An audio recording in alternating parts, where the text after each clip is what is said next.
Masayang araw ng linggo ng pagkabuhay na muli ni Kristo, mga kapatid. Ang ating aralin sa banal na kasulatan ngayong umaga ay may mga katulad na passages sa Ebanghelyo.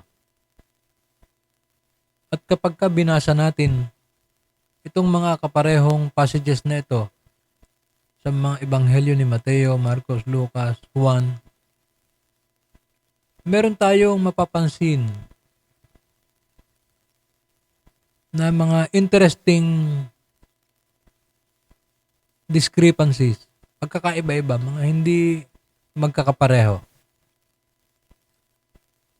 Halimbawa sa Ebanghelyo ni Marcos, ang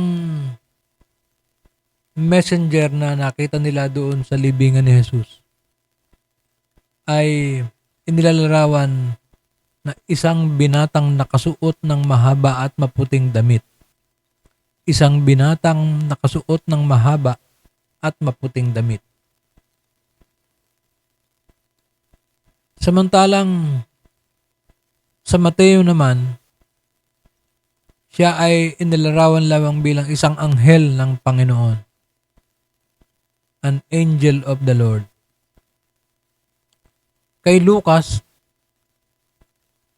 dalawang lalaking nakasisilaw ang damit. Dalawa na.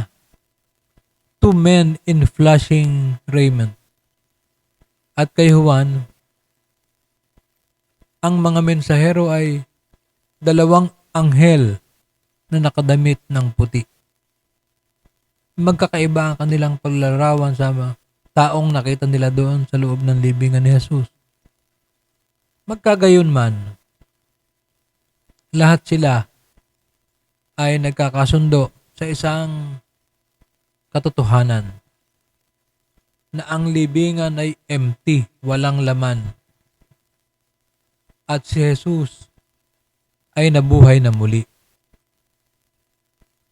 At yan ang dahilan bakit tayo nagdiriwang ngayong araw.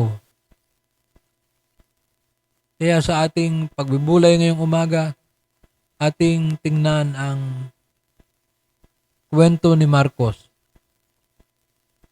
sa unang linggo ng pagkabuhay. Maagang maaga ng araw na yon, si Maria Magdalena, si Maria na ina ni Santiago, at si Salome ay bumili ng pabango upang sila ay magpunta sa libingan at lagyan ng pabango ang bangkay ni Jesus. Tradisyon yun eh.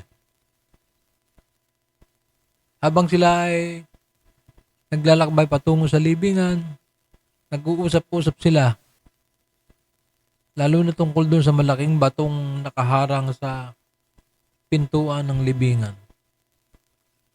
Sabi nila, sino ang magtutulak nun? Napakabigat nun. Hindi nila kakayanin.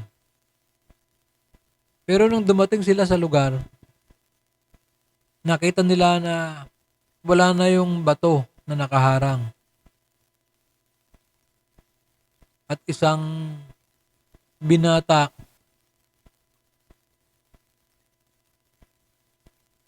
ang nagsabi sa kanila, huwag kayong matakot. Hinahanap ninyo si Jesus na taga Nazaret na ipinako sa krus. Wala na siya rito. Siya ay binuhay ng Diyos. Tingnan ninyo ang pinaglagyan sa kanya. Kaya bumalik kayo at sabihin nyo sa kanyang mga alagad at kay Pedro, mauuna siya sa inyo sa Galilea. Makikita ninyo siya roon, gaya ng sinabi niya sa inyo. Interestingly, ang huling bahagi ng statement ng lalaki, bumalik kayo at sabihin nyo sa kanyang mga alagad at kay Pedro na siya'y mauuna sa inyo sa Galilea. Hindi ba nakakagulat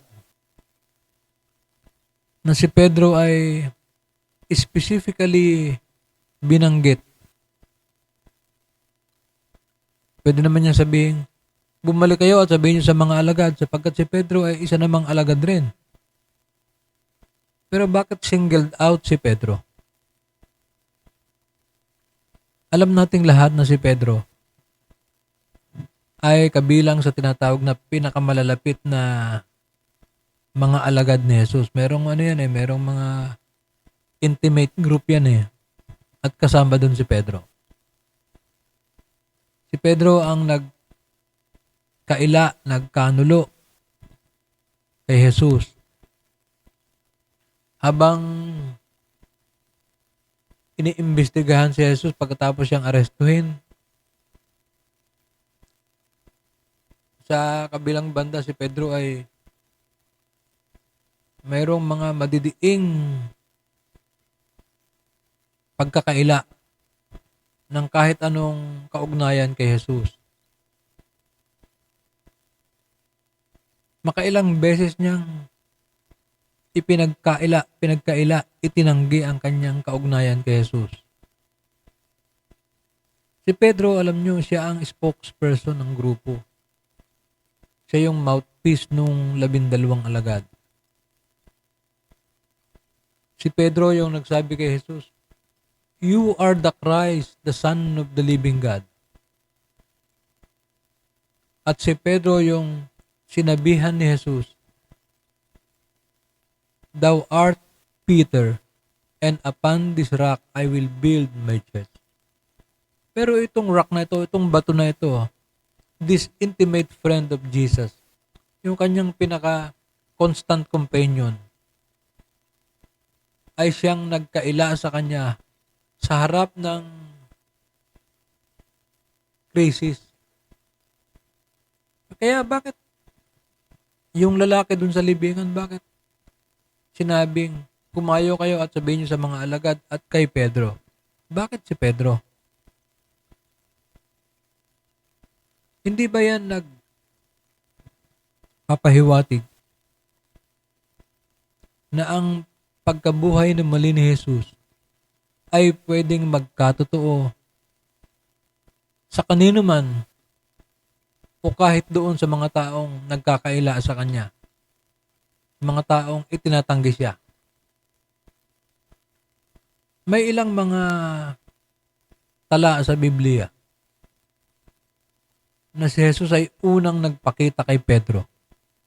Halimbawa sa Lucas 24, versikulo 34. May mga taong nag-ulat sa mga disipulo. Sabi nila, muling nabuhay si Jesus at nagpakita kay Simon, sabi nila. Wala namang detalye yung mga usapan nila. Pero merong special reference kay Simon.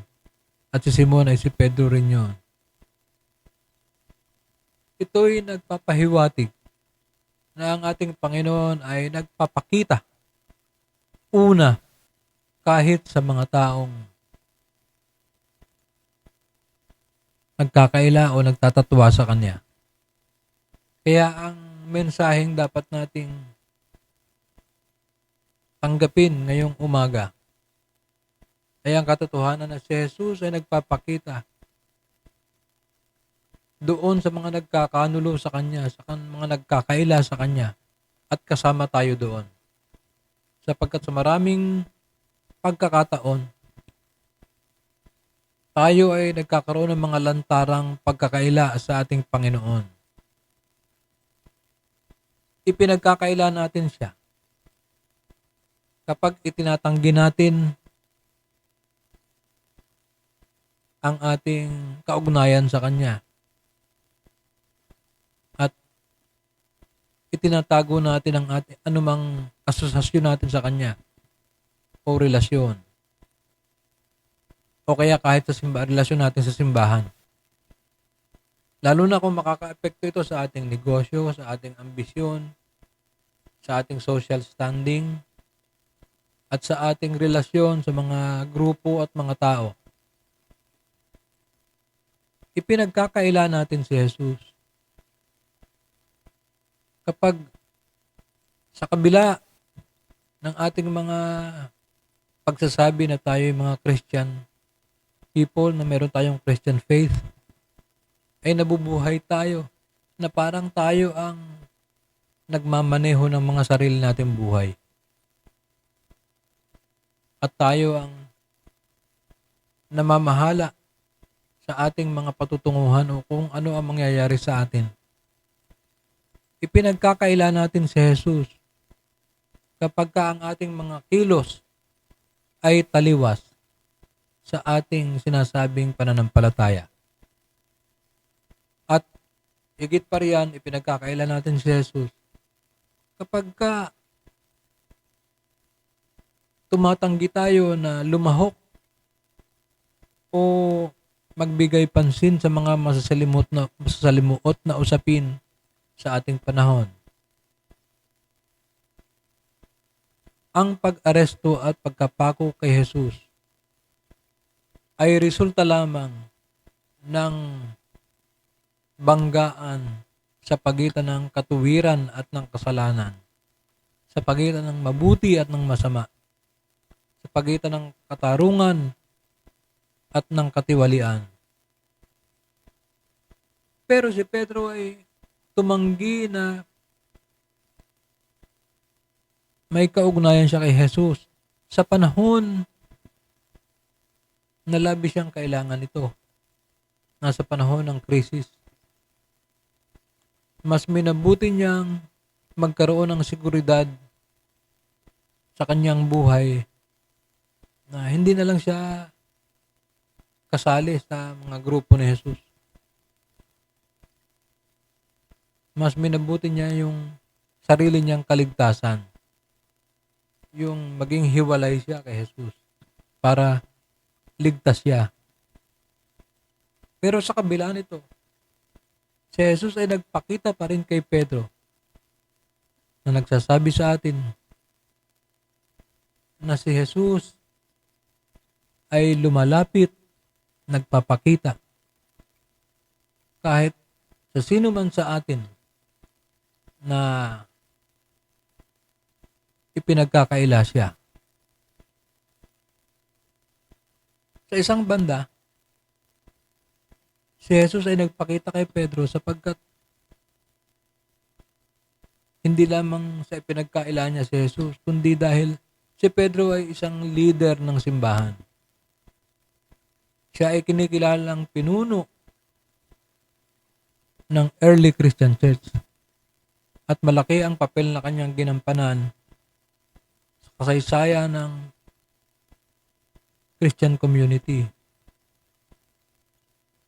Ang marami sa mga mensaheng binigkas ni Pedro ay nakatala sa aklat ng mga gawa. Noong kanyang unang sermon sa Pentecost, nakakonberte siya ng 3,000 katao. Ibig sabihin niya na ang mensahe ng pagkabuhay na muli ni Kristo ay dapat palaganapin sa mundo. At bago yan maintindihan, dapat yan ay magkaroon ng totoong realidad sa buhay at pagsaksi ng mga pinuno sa simbahan, ng mga miyembro natin, ng mga mananampalataya. Hindi lamang mga pinuno ng simbahan ang kinakatawan ni Pedro, kundi ang simbahan mismo. Kaya nga sabi niya, "Thou art Peter, and upon this rock I will build my church." Yung rock na tinutukoy yung bato na sinasabi ay hindi si Pedro bilang tao, kundi ang pananampalataya ni Pedro.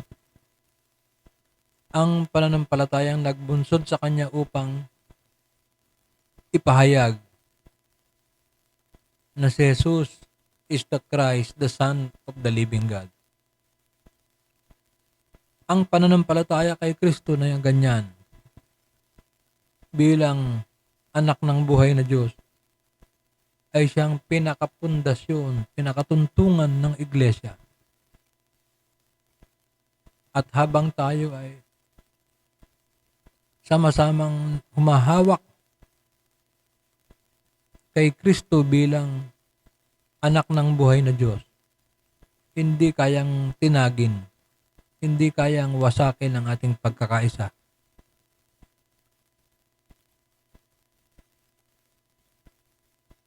At para mapatunayan ng iglesia ang katotohanan na ang ating Panginoon ay buhay na Diyos, ang iglesia dapat ay tanggapin at yakapin ang katotohanan na ang ating Panginoon ay totoong nabuhay mula sa mga patay. Kasama tayo doon pagkat tayo bahagi ng iglesia. Kung tayo ay naghahangad na maging instrumento ng pagliligtas ng Diyos sa mundo, dapat ating ipahayag ng buong katapatan na si Kristo ang ating Panginoon at Hari. Ngayong umaga mga kapatid, mag-iiwan ako sa inyo ng isang simpleng hamon at panalangin. Nasanay tayong lahat ay hahayo at hihigit pa sa mga seremonyang ating ginagawa.